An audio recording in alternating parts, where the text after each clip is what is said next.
మనసులో కసి పట్టుదల ఉంటే శారీరక వైకల్యాన్ని అధిగమించవచ్చని మంత్రి లోకేష్ అన్నారు. సర్వశిక్ష అభియాన్ ఆధ్వర్యంలో ఎవరెస్ట్ బేస్ క్యాంప్ అధిరోహణకు సిద్ధమైన ప్రత్యేక అవసరాల విద్యార్థులతో లోకేష్ ముఖాముఖి నిర్వహించారు. గండికోట అడ్వెంచర్ స్పోర్ట్స్ అకాడమీలో మొదటి అడ్వెంచర్ ప్రోగ్రాంకు సెలెక్ట్ అయి లదాఖ్ హై ఆల్టిట్యూడ్ను అధిరోహించిన వారిని లోకేష్ అభినందించారు. ప్రత్యేక అవసరాలు గల విద్యార్థులను నిరంతరం ప్రోత్సహించే వ్యవస్థ ఏర్పాటు చేస్తామని మంత్రి హామీ ఇచ్చారు. ఒక టార్గెట్ పెట్టుకోవాలి. అది సాధించిన తర్వాత నేను పడుకుంటానని మనలో ఎప్పుడైతే కష్టం వస్తుందో 100% వీ కెన్ అచీవ్ థింగ్స్. మేము గండికోటలో బాగా ట్రైన్ అయ్యి హార్డ్ వర్క్ చేశాం కాబట్టి మేము లడక్ లో చాలా ఎదుర్కొన్నాం సార్ బాగా. అప్పుడు మాకు లడక్ వెళ్తే మాకు ఈజీ అయిపోయింది సార్.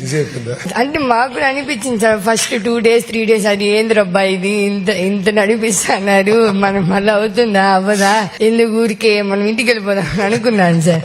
నా జీవితంలో ఒక ఇంట్రెస్టింగ్ ఎక్స్పీరియన్స్. నేను పాదయాత్ర స్టార్ట్ చేసినప్పుడు కుప్పం నియోజకవర్గంలో మొదటి రోజు పూర్తయి ఒక క్షణం ఆలోచించా, ఇంకా ఈ రోజులు ఉందా. కానీ 2వ రోజు 3వ రోజు 5వ రోజు తర్వాత ఇంకా లెక్క పెట్టలా. అంటే ఎంజాయ్ చేస్తాం మొదలు పెట్టాం. సో ఇంట్లో రౌడీ ఎవరు? రౌడీ నేనే సార్. నువ్వేనా రౌడీ? ఇప్పటికీ దెబ్బలు తింటాను సార్. ఇప్పటికీ దెబ్బలు తింటావా? అమ్మ ఇప్పటికీ కొడుతుందా? కొడుతుంది సార్. నన్ను ఇప్పటికీ మా అమ్మ తిడుతుంది. నాకు ఇంత వయసు వచ్చినా నేను మంత్రిగా ఉన్నా అమ్మకి మనం పిల్లలే. సో ఇప్పుడు కూడా నేను తప్పు చేస్తే ఫస్ట్ ఫోన్ వచ్చేది మా అమ్మ దగ్గర నుంచి. ఇట్లెందుకు మాట్లాడినావు నువ్వు?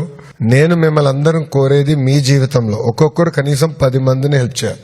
ఒక వ్యక్తి సక్సెస్ అయ్యాడు, ఒక వ్యక్తి ఎదిగాడంటే అతను ఏ స్థాయిలో ఉన్నది కాదు, ఎంత మందిని అతను కలిపి తీసుకెళ్లాడు అనేది ముఖ్యం. మీరు ఒక ఆదర్శంగా నిలబడ్డాలి. ఎందుకంటే మన్ని ఎవరన్నా చిన్న చూపు చూడాలన్నా తక్కువ మాట్లాడాలన్నా 10 సార్లు ఆలోచించాలి. అలా చేయాలి.